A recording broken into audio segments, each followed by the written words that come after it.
If your shark vacuum cleaner has started to smell a bit stale, here are 2 quick and easy ways to get it smelling amazing again. Firstly, I've cut a small piece off these Christmas car air fresheners that I've bought. I'm going to put it behind the HEPA filter on this shark vacuum cleaner. That way, when I turn the vacuum cleaner on, the air that leaves the motor blows through the air freshener and into the room. And now my room smells like mulled wine. Of course, you can do this with any scent for any time of the year.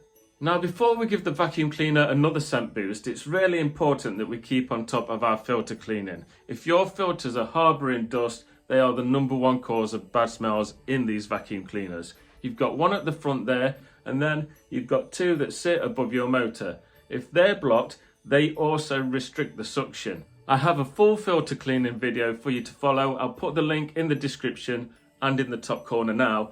And I'll also put some other shark cleaning videos in there too, like cleaning your floor tool and cleaning your bin. Right, now for another scent boost, we're going to put another piece of car air freshener in the bin. It can be circulating in there and infusing the air before it even goes through the motor. That way, we're getting double the fragrance. Now, I really love the mulled wine air freshener, but check this out. This pack also came with gingerbread and apple and cinnamon, which doesn't sound too bad, but which one would you have chosen?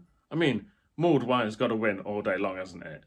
Thank you for watching, and I hope this video has helped. If ever you have a problem with your shark vacuum cleaner, just subscribe to my channel, drop me a comment with your model number and the problem that you have, and I'll always try to help. I've got a video for most things, and this next one is how to clean the dustbin on your shark.